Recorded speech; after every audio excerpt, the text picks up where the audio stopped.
This episode of The Matt Ferret Show is brought to you by the Brickhouse Agency. Brickhouse is a boutique independent health insurance agency that focuses on finding the right Medicare coverage for folks across the country. Matt's wife, Nikki, is the heart behind Brickhouse. She's great at making confusing things clear and is passionate about helping people find a Medicare insurance policy that suits their individual needs. To schedule a free one-on-one appointment with Nikki or a member of her team, head on over to brickhouseagency.com or simply call 844-844-6565 and someone will help you schedule a phone call or a Zoom meeting. The consultation is free because the insurance companies pay Brickhouse, not you. There's never any pressure or obligation to enroll. Your clearer, simpler Medicare journey is just a call or click away. BrickhouseAgency.com. Not affiliated with or endorsed by the government or federal Medicare program. Contacting Brickhouse Agency, LLC will direct you to a licensed insurance agent. Hello everyone, this is Matt Ferret, author of Prepare for Medicare and Prepare for Social Security Insiders Guidebooks and online course training series. Welcome to another episode of The Matt Ferret Show, where I interview insiders and experts to help light a path to successful living in midlife, retirement, and beyond.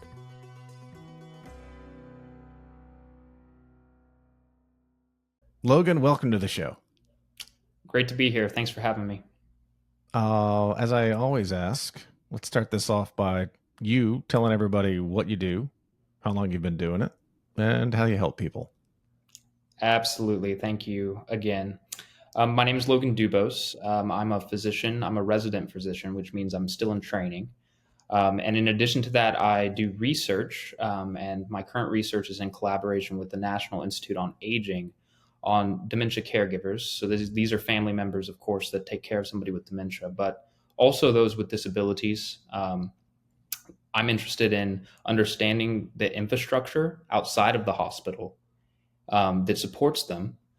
And that's the research and development, as in solution development, to some of the lacking support systems that we see outside of the hospital for individuals with disabilities or with dementia.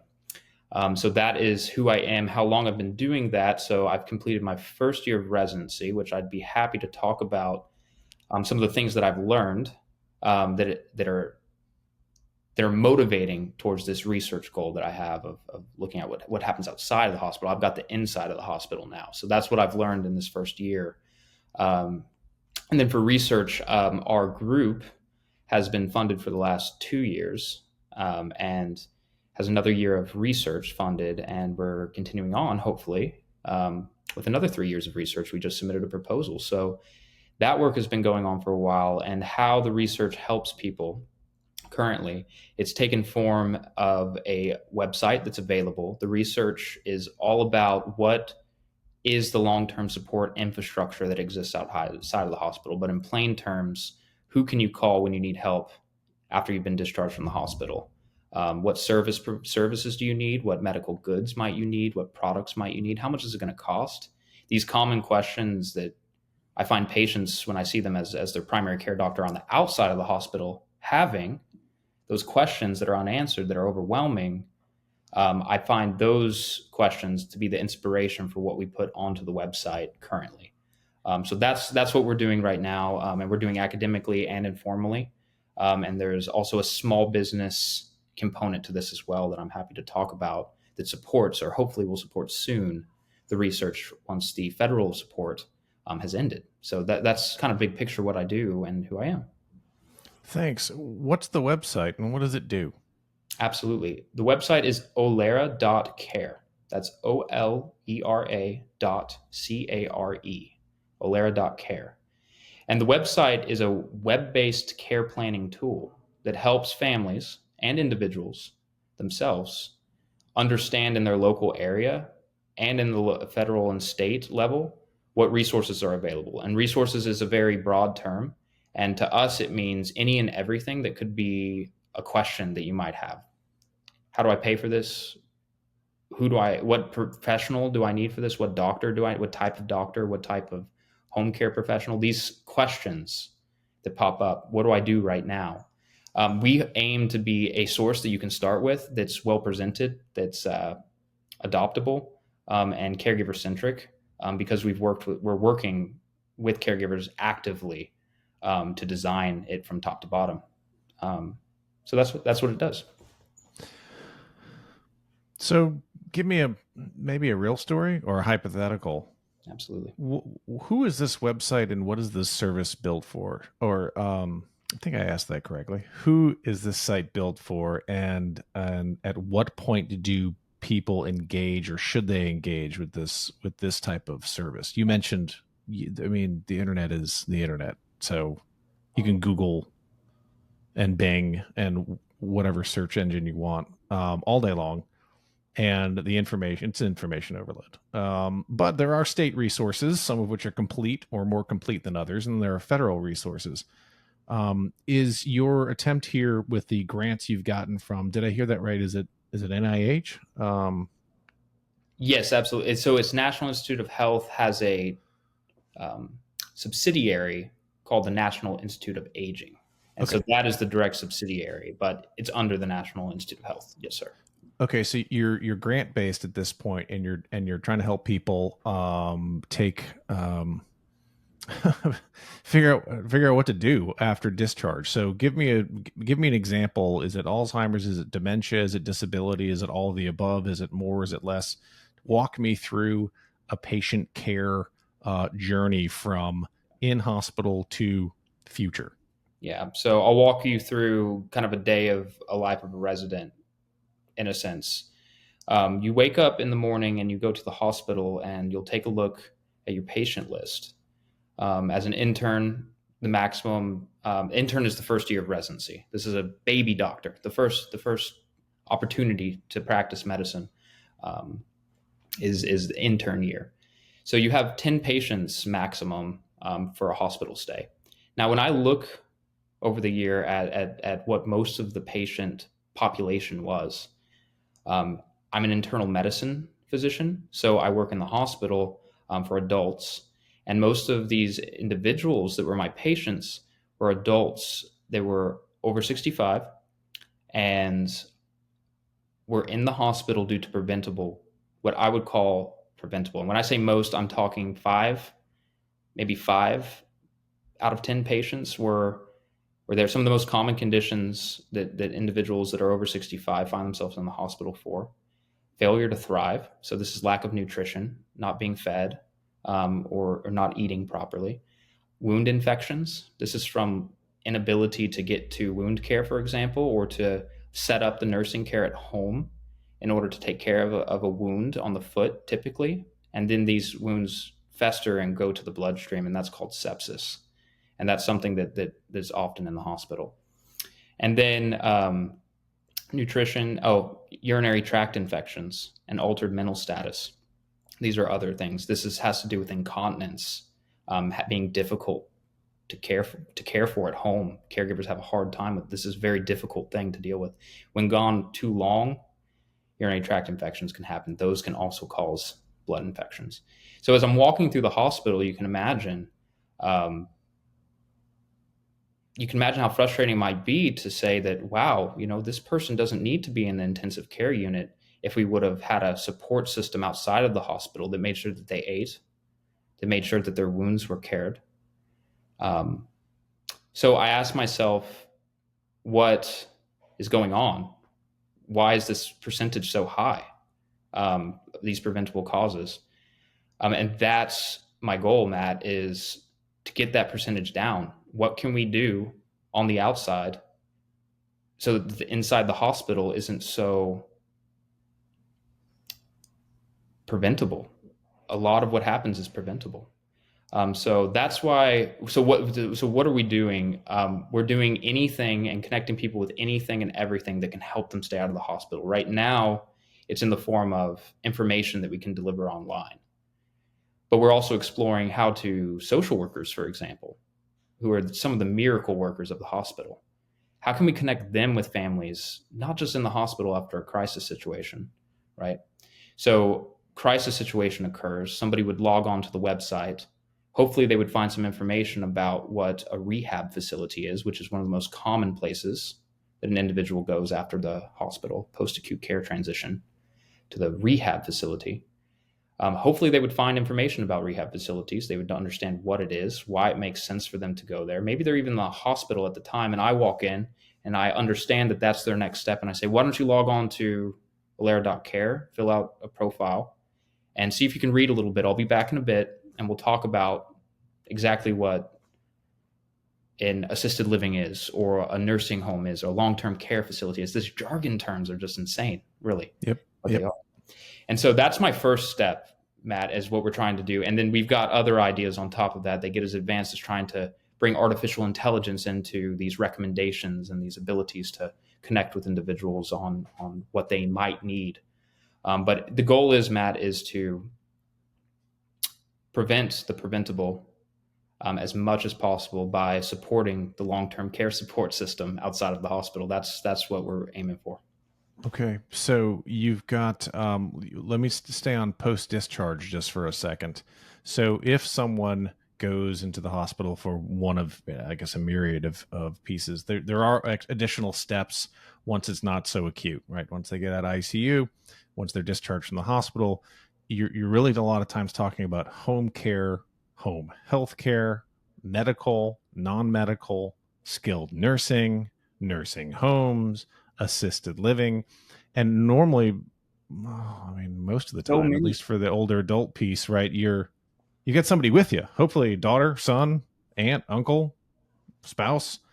What is in the way you see it and the research that you've done, once there's discharge, what happens? Do they just get, hey, there you go, you should call this person, or you need home health care? Is there a gap here between a transition from inpatient to outside services? Thank you for that question. That's one of the most important questions for me when I try to answer what is the most needle-moving thing that we can do to improve population health. Post-acute care transitions comes to the top of my head. So what typically happens, from my experience, speaking only from a year of experience in the hospital, where I wasn't directly in charge for safe discharge of patients. This is the intern's role, is to make sure that the patient has follow-up after. So what are some of the common pitfalls? First, let's look at what typically happens. Somebody is deemed medically ready to be moved from the hospital to the outpatient setting. This is a decision that's made from an attending physician with the help of a care team, which includes residents like myself and allied health professionals, including nurses who agree that this patient is also, they will say, yes, I think this patient's good for discharge. The residents will agree, yes, I think this patient's good for discharge. The attending is the lead supervisor and says, this patient's ready for discharge. What's on their list, what they're thinking about to make sure that somebody is safe? Of course, we're looking at all of the medical things, vitals. Are the vital signs stable? Are the medications reconciled, which is a fancy word for, have you looked through them and that's really what they're taking? Are the medications reconciled? Okay. Do they have the follow-up, which is a big jargon term for, is their primary care doctor aware? Do they have a date that they're going to go see them? Is the rehab facility approved by their insurance? Is it ready to go? Do they have a bed available? When are they going? Right. Mm-hmm. Do they have the home care support? And that can be either family caregivers, who we all know the unpaid care number is in the billions of unpaid caregivers who will step up to the medical team and say, I can take care of them at home myself. I don't need a home care agency. I can't afford a home care agency. Yeah. But doctors, they're safe to discharge because I'm going to take care of them. That happens most often because it's the most, other options are unaffordable for most. But sometimes that doesn't happen. And like you said, there is nobody. Hopefully you do have somebody who can, but sometimes it doesn't happen. So these are the things that people are interested in the attendings are interested in, I'm interested in saying a safe discharge. Suppose all those things happen perfectly. Then somebody would go to their primary care doctor within 7 days, sometimes sooner, but usually not longer than 2 to 4 weeks. Very rarely would a physician on discharge ask a patient to follow up any later than 4 weeks. Anybody who goes to the hospital, we'd like them to see another physician within 4 weeks. Now, I went to the hospital and they're like, check in with your doc in like 3 months. I think I'd note that would be a problem. It depends. It depends. And it depends. It depends. As many things do, you'll hear from doctors, it depends. Yep. But my general rule is if you were sick enough to be in the hospital and you have certain comorbidities, I would like you to see another doctor within 4 weeks. Doesn't have to be immediate. So that is kind of the next touch point with a medical checkup that you would be the primary care doctor. Now, there's also specialists that you might want to follow up with. And this is especially the case in the elderly who have multiple comorbidities often. Each one of those appointments are very difficult to schedule and often don't happen. And in an ideal world, a patient wouldn't leave the hospital until a physician has talked to another physician on the outpatient side about the case, and all care has been summarized by that physician, and then all documentation from all staff involved has been transferred to that primary care physician. I don't have the data, Matt, but my gut tells me that doesn't happen all the time. Yeah. And that might be the experience that I hear from others as well. Have you had any experiences with this, Matt, the post-to-care transition that you would share? No, I think the background I'm coming from is just, frankly, other guests talking to me about the support system, not only for the patient, that after a discharge, there are options. And then when you attempt to research or get help on your own, there are state-based, and then sometimes those are helpful. Is there a good way to find resources? Is there a good way to understand whether or not they're going to be on the news for violations or they're actually the cream of the crop? Online ratings, referral sources that you think might make money, but you're not real sure if you should call the phone number. It's just this whole, how do I navigate through quality, sales, specialty, and by the way, I'm trying to take care of my mom or my dad and hold down a full-time job. How do I do all this, and how can someone help me and be a true advocate, and give me the information that I need? And I've already kind of done this for me. Yeah. Well, I'd like to talk about the role that inspires me perhaps the most in my year so far of practicing medicine has been the social workers, and the case managers. They exist for that gap that happens between medical care and securing follow-up and maintaining follow-up. So social workers will do exactly that. They'll serve as an advocate. They'll serve as a resource hub. I ask myself often, though, why they're not widely available on the outpatient. They often are through clinics, but I don't see many organizations making widespread the value that social work brings. I personally don't have a social worker that I can call and say, I'd like you to check in with my patient and make sure they're resource connected when they leave the hospital. If I had that, Matt, that would be excellent. So how do we capture that value? And I'm actually looking into ways that we could get that human touch, a human social worker to call. But what can we capture from them and put it online right now? Well, I'm trying to figure out that. That's what Olera.care is right now. Yeah, I was going to say, look, I don't mean to accuse you of doing this, so please take this in the spirit in which it's intended, but you're kind of going, hey, I've spent a year as an intern, and I'm going, yeah, you're a young doctor looking at stuff with fresh eyes going, this doesn't make sense. There's a real value in that. And I love that you're following up with action of, gosh, I wish I'd had this, or I wish just in my short time, I got to imagine you get into the medical field to help people. And you're astute enough and paying attention enough, number one, to go like, this isn't working right. But then now you're taking it a step forward to go like, all right, how do I fix it? And that's your website. I mean, I'm looking at it right now. Caregiver Relief Network, on-call senior advising, caregiver tips. Tell me what I can do on this website and what you want it to do eventually. Absolutely. So the Caregiver Relief Network is based upon caregiver feedback from a thematic analysis, which is a fancy word for we spoke with family caregivers and we asked them what are the most prominent challenges? What are the most frequent services? What are the frequent medical goods? What's an update on what caregiving's like in 2023? What is it like? And so we did that formally, and we did that, and we asked at the end of each interview, we asked, what would you expect out of a digital platform? What would you expect out of a digital website? Saying all of this, that you need more mental health support, you need more caregiver support groups. You have trouble finding and understanding the difference between independent living, assisted living, nursing home, memory care, this jargon. This is what we kept finding. Some of the biggest challenges, I actually I pulled it up here. So paying for dementia care, high expenses, challenges in finding affordable care, difficulty in finding financial assistance, difficulty in utilizing benefits, confusion in management of property, estate, funds. We tried to take a very academic, systematic approach to what are those major challenges. Then we designed the caregiver network around that. We said, how do we organize all of these missing things into 4 categories, which you see here in front of you. Find help at home. Find senior living solutions, find help paying for care, find caregiver support. This is directly from caregivers telling us what buckets would they like, right?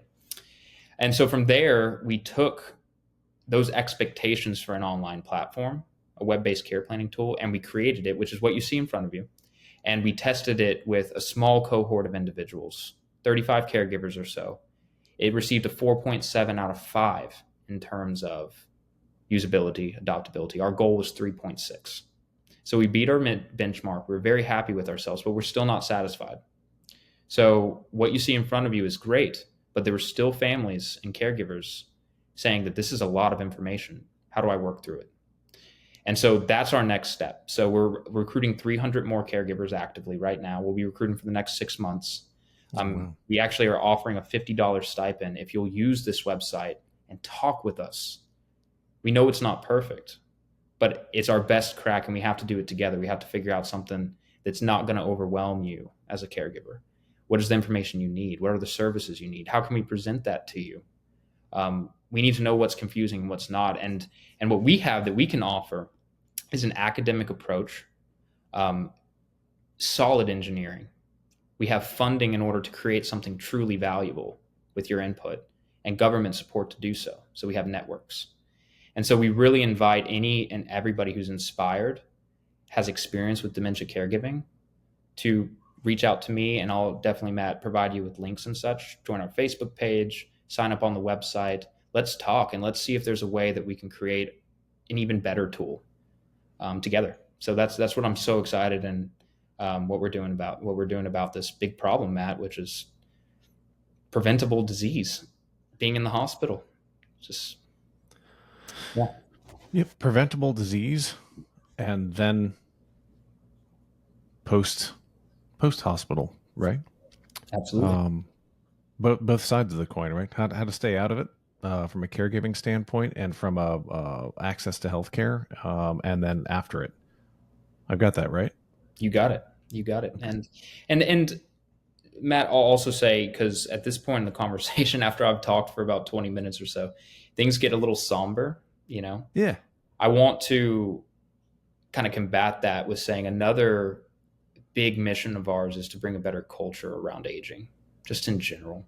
Like, where have we gotten lost, Matt, in the value that the elderly bring to the community? Oh yeah. I mean, we could talk. You're gonna get me started. Yeah, I've that whole ageism thing. I don't get in this culture, but I mean, I understand it, but I don't get it. Agreed. And I think that we've seen amazing response from individuals on our social media platforms when we talk about the brighter side of aging, what it could be and what it has been until recently. Honestly, until the recent history, people lived with their families for their whole life, and they took care of their elderly, and the elderly were wise decision makers in communities. Look at different cultures even today. But yet in America, we're fragmented, and we've lost that. And many individuals will die in the hospital without family around. And that just makes me very sad, and it doesn't have to be that way. So that's another big thing. So I invite you as well, to take a look at our Facebook page. We try to post motivational things, fun things, tips, philosophies, get people involved with comments, forums, and such. And people are just benefiting. I read it every day, and it's inspiring to see a positive look on aging as well. We have to do that as well to solve the big problems. Yeah, it's a change from a burden, and I mean that in a couple of different ways: a financial burden, a time burden, a lifestyle burden, into something more positive and more uplifting, and then also not only just the the cultural piece behind it or the presentation, but also how we're treating our seniors who need help and need care, and we're not overloading them with a bunch of homework for them to do when they're sick, or a bunch of homework. We're giving them help where they need it, and giving them help in their home, and keeping them out of the hospital, and providing resources. So this is what your site is doing, and I know it's early, and I know it's early stage, and I know you just started it. But I'd like to talk to you about, and it is only in Texas at this point, correct? And you've got some national aspirations. We definitely have national aspirations. We have some listings in major cities, but the most robust functionality is right now in Houston, Texas, where we're based, and in College Station, where we went to university together and started at the Aggies. If anybody's an Aggie fan, that's where we all met and started. That's where I went to school. So those are the two locations that we feel confident about, and we're actively recruiting. But very, very soon, we're expanding, as in the next few months, we're expanding. And I'd like to be recruiting for this study across Texas. But that does not mean that if you're listening in from a different state that you're not welcome to use the resource, because there's still educational materials that are applicable across the states. So I wouldn't limit anybody based on a region for logging on and seeing if you can find any use. Nice. So this is early stage yet scalable. And Right. let me move into a related topic to what we just kind of talked about around burden. There is a burden on the healthcare system, and I don't think it's any secret that there are many people that think this country is not ready for the aging demographic that's aging into Medicare over the next 10 years. I think it's 11,000 a day now. And by way of Medicare, I mean turning 65. So not only that, there's been a wave for the last, what is it now, 10, 12 years of people who are now 75 and 78. And so they'll be 85 and 88, and people are living longer.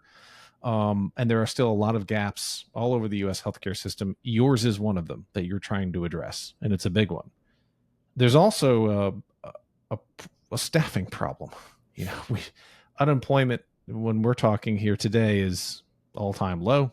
We are a year and a half kind of post COVID, even though it hasn't really gone away. But the world turned upside down, and people's employment situations turned upside down, and burnout was all over the news in terms of official caregiving, right? People in the medical field, but especially so in nursing homes, assisted living facilities. From your perspective, and you've not only perspective as a med student, but also as starting this resource piece and expecting it and anticipating it to scale nationwide, what's the big challenge? Is there a big challenge right now around, okay, well, we can point you in the right direction, but when you get there, there may be no beds. There may not be enough attendance because the people aren't working, or they're overwhelmed, or the staff, or at least the number of facilities aren't even there. What around that can experience, have you run into? Matt, I think you're getting at, so I'll start with this. The United States spends more money than any other country on healthcare, and they're one of the worst, if not the worst, of developed countries in outcomes. That, when you hear that a couple times, you kind of get immune to it, but then you kind of have to sit back and think about that. And that's what the first year of residency really made me do. I asked myself, why? Why is that the case? And the staffing issue of healthcare workers is why I believe that we have the poorest outcomes. Our healthcare industries across the board, our healthcare positions, I mean. This is doctors, nurses that you might think of, but this is also allied health professionals. And that's a fancy term for everybody else that contributes to your care: respiratory therapists, physical therapists, occupational therapists, home care providers, professional caregivers, speech language pathologists. These individuals, nurse practitioners, physician assistants, these are allied health professionals. All of them are understaffed. Now, you mentioned the growing aging population, but what we don't often think about as well, that's worsening the problem, is that the birth rate's lower too. So who's going to take care of us all? There's no young people. The young people are shrinking and the old people are growing. What's going to happen? The whole society, the healthcare system will absorb that, and it's already close to broken. So we have a big problem on our hands for the next 20 to 30 years, the next few decades. And we have an opportunity to solve it if we're innovative with our workforce.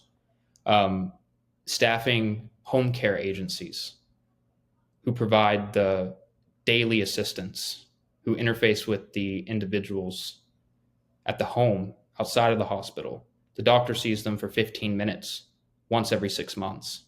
These individuals see them for 20 to 40 hours for years. Staffing these individuals, respecting these individuals, training these individuals, looking into workforce pools that are untapped. That is one of the answers to why we have the poorest outcomes. We need more healthcare professionals. We need them more trained. We need them more innovative in different areas. We don't just need more doctors and nurses, though we do, but we need more professional caregivers at home. The job right now pays anywhere from $10 to $15 an hour, and they're called unskilled caregivers. That's the jargon for individuals who work at a home care agency to go to their home, called unskilled. That's not a job title I'd applied for. No. And what value are they bringing society, but getting paid $10 an hour? Yeah. The turnover is 69%. Well, I'm not surprised it's not higher. 89% of home care agencies last year turned away business, clients who need their help because they couldn't staff. 510 hours per home care agency. There's a lot out there. 510 hours a month are unfilled because they can't find staff. Yeah. So we have to do something. So we can talk about staffing all day because I truly believe that is the number one thing that I can spend my time on doing. If I want to help my patients, I need to have the individuals who are trained and ready to receive them from the hospital when they were in an acute situation. I'm here for that. That's what the doctor's here for do in the hospital. But what are we doing for them outside? We need to staff our places better. We're looking into connecting pre-health students to caregiver jobs. And I don't want to say too much yet, but we're looking at partnering with large home care agencies to bring in pre-health students who are intrinsically and extrinsically motivated to get this experience, contribute in this meaningful way. And they're willing to work nights, weekends, during the day because they want to help individuals and they want to learn and they want to get into professional school. So we're going to use our student ties to try and start connecting people in College Station. And then we're going to go from there. We're going to use our Aggie ties, but that's my solution right now. But creative solutions that home care agencies, home health agencies, independent living, assisted living, creative innovations, we have to be the staffing. If I had 5 patients instead of 10 patients when I walked in each day, do you think I would have taken better care of the 5 patients? Sure. I would have had double the time. Would you like to see your doctor for 15 minutes or 30? As long as he or she needs me. So that's what I think about all the time. That's what I'm doing all the time, Matt. We need to figure that out. Maybe we can figure it out here on the call, Matt. Yeah. What do you think? If only. You got any ideas, Matt? Oh yeah, sure, a lot, but I'm not a doctor or in training to be a doctor. I just have opinions. Hey, let me ask you one more thing about the website Please. while you're there, or while I'm still on it. I can enter in my zip code and I can get a personalized care plan, and I can talk to an advisor. What happens when I call or schedule a call to talk to an advisor? What kind of questions can I ask them? What would they do for me? What won't they do for me? This is pretty cool. Yeah, it's great. And eventually we're hoping to build it out into a full social work service. But right now we're in the identification and assessment. So we assess what needs you have and identify resources that we have and we're aware of. And if we need to do homework, we'll do it. If we don't have what you have, and that's part of the good part of it. We get to learn with you. What do you need? We're going to go find out what's your problem. We're going to go research it for you. Think of us uh, like that son or daughter or whoever it is that goes to the doctor appointments with you, that Yeah, then might help you afterwards, try and think about it, another set of eyes, ears, of brain. We want to serve that, and we're learning and you're learning. And we're assessing and we're identifying what it is you need. A use case that's very common. A lot of people are calling in because they can't find affordable apartments, affordable living. They can't find a place to live.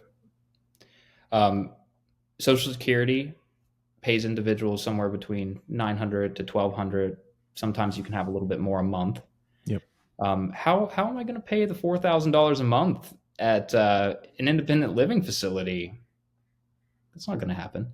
So affordable housing is something that the government's invested in. It's not perfect. Wait lists are averaging 6 to 12 months. When you call them, but there are individual agencies that will um, reduced rent, $600 $700 range. And so that's the most common thing that we're finding connecting people to right now. So we'll work with you. What can you pay? What is your zip code? What's your city? What's your level of ADL or activities of daily living? How can we talk and advocate for you? Many people are not comfortable with doing online research and making these big decisions and calling the individuals to find the information. We like to be that extra source on the phone with them. And I'm typically often the one on the phone too. So you might just find me being the one helping to arrange for you because we only have one other individual who's working on it right now. But we're very quickly trying to formalize the process into a actual social work intervention. This is a billable healthcare service that your insurance pays for. And for some reason, it's not widespread right now. I do not understand. So yeah, we need to very quickly be able to spread social work value, which is they doing the third piece. So we identify or we assess, we identify, they execute. So they'll fill out the applications for you. They'll come and talk to you every other week if they need to. They can deliver mental health services. And that is something that most of the individuals that call in would be interested in using as a mental health service, maybe some therapy, maybe some grief counseling.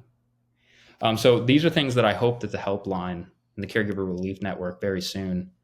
I'm hoping 6 to 12 months we'll have integration of social workers. But right now we have to limit ourselves to just assessing and identifying because we sure. aren't trained in social work. Even though I'm a physician, I'm not trained like these individuals. So we have our limits, but what you can for sure get if you give us a call is you're going to get me and my colleagues trying the best we can to find you the resources that we already have and we're aware of, or expanding to your location and trying to do our research process to try and find resources for your specific situation. The website, without calling us, attempts to do as much as a website can right now to do that, to connect you with the resources. But sometimes the personal touch is what you need, and sometimes you need somebody to help execute. And that's why we're looking into the social workers. I like it. So you've got partners of the NSF, right? The NIH. We said got a little Giga Maggie's logo on there as well, and then a Blackstone Launchpad. So you're in Texas. You're focusing in Houston. This is early, but the vision is there. The scalability is there. You want to do great things. I know that you and I will probably connect in another 2 years, and we'll smile and talk about then versus now. But give me a little peek inside the box here. Where are you going with this? What, not only the build, right, with the employees and the connection to social workers and everything, but ideally, where do you want to go with this over the next 2 to 3 years as you scale and as you build in? I mean, I understand you're listening, right? And you're soliciting that feedback. Hey, come give us some feedback. We'll give you, give you a little $50 thing if you want, and give us the feedback and help us learn. Where do you think you'll be, and where do you want to go over the next 2 or 3 years, and how many people will you serve? It's a very exciting question. There are 11 million family caregivers. Now, these data, I've seen different, 16 million, 11 million. I think it's all on how you define it, right? If you're checking in on mom twice a week, or you're living with mom, everybody measures it differently. I'm with you. I hear you. It's all over the board. Right. And then the data that I use is there's 61 million with disabilities. So these are individuals taking care of a family or friends with disabilities, and they call themselves a primary caregiver of that individual. That's what, like a fifth of the population, a fifth or fourth of the population. Matt, the goal is to be a resource for all of them. So the sky's the limit. We don't have a limit. We are very intentional about trying to be across state lines to try and help nationwide. That's why we call it the Nationwide Caregiver Relief Network. So we're very interested in that. And we'd like to get there faster, of course, as fast as we can. Timeline-wise, in the next year, we've just recently applied for a new grant, and we're going to continue to apply for grants. We'd like to incorporate artificial intelligence into our recommendation algorithms. And our ability to process high amounts of data. To be nationwide, that means that we have to house millions of bits of information on any service that might be useful to you. Cleverly using artificial intelligence, these things called large language models. People have heard of ChatGPT, for example. Sure. Strategically using these things to process what a caregiver needs through human input, codify that language, and then cross-reference a mass database and eligibility match individuals. That's what we're looking at. We just submitted a grant for that one. That should give us the time that we need, the 2 to 3 years, to take what we have now, incorporate that, but also spread the elder care ecosystem mapping that we're doing over the country. So 2 to 3 years from now, I would hope to be helping 25% of my target audience, which is, if that's 61 million, then that's millions of individuals. That would be my goal. 20 million individuals have used the website, have benefited from the website. Big goals, ambitious goals. That's what we're going for. Well, I think that's what you do when you're a Texas A&M grad, right? Go big. Love that. Hey, I can't wait to talk to you in a couple of years and to see where this goes. And I don't know, maybe you'll go back and listen to this thing and go, hey, it happened, or it did happen, but it happened differently. That'll be a fun look back. But it's been a great topic. Hats off to you for doing it. Like I said earlier, this is what we need younger adults to be doing, because the way it's been done and the way we're doing it now is where we are today. So thanks for paying attention to older adults and from where you see it and actually taking action.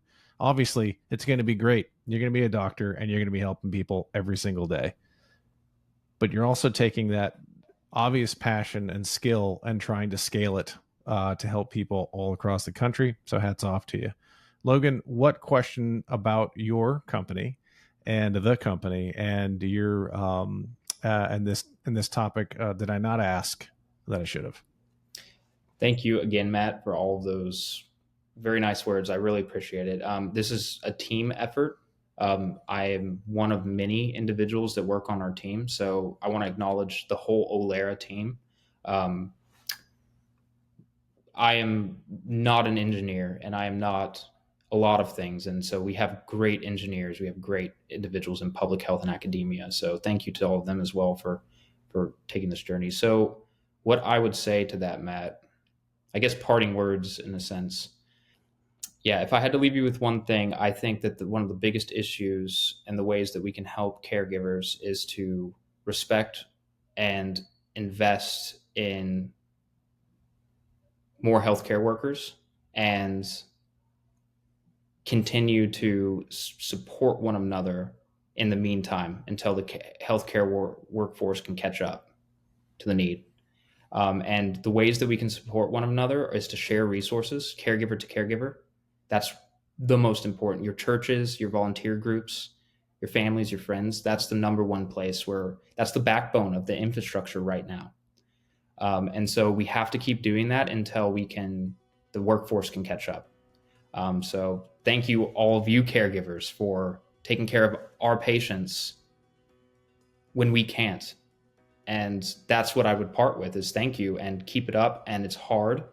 And we're going to try and catch up as fast as we can. Logan, thanks a lot. Thank you.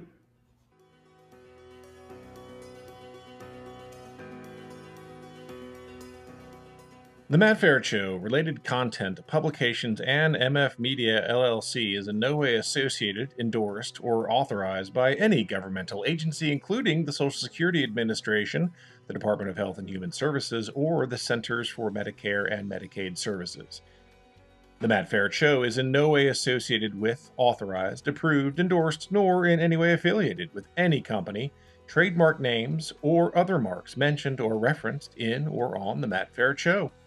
Any such mention is for purpose of reference only. Any advice, generalized statistics, or opinions expressed are strictly those of the host and guests of The Matt Ferret Show. Although every effort has been made to ensure the contents of The Matt Ferret Show and related content are correct and complete, laws and regulations change quickly and often. The ideas and opinions expressed on The Matt Ferret Show aren't meant to replace the sage advice of healthcare, insurance, financial planning, accounting, or legal professionals. You are responsible for your financial decisions. It is your sole responsibility to independently evaluate the accuracy, correctness, or completeness of the content, services, and products of, and associated with, The Matt Ferret Show, MF Media LLC, and any related content or publications. The thoughts and opinions expressed on The Matt Ferret Show are those of the host and The Matt Ferret Show guests only, and are not the thoughts and opinions of any current or former employer of the host or guests of The Matt Ferret Show, nor is The Matt Ferret Show made by, on behalf of, or endorsed or approved by any current or former employer of the host or guests of The Matt Ferret Show.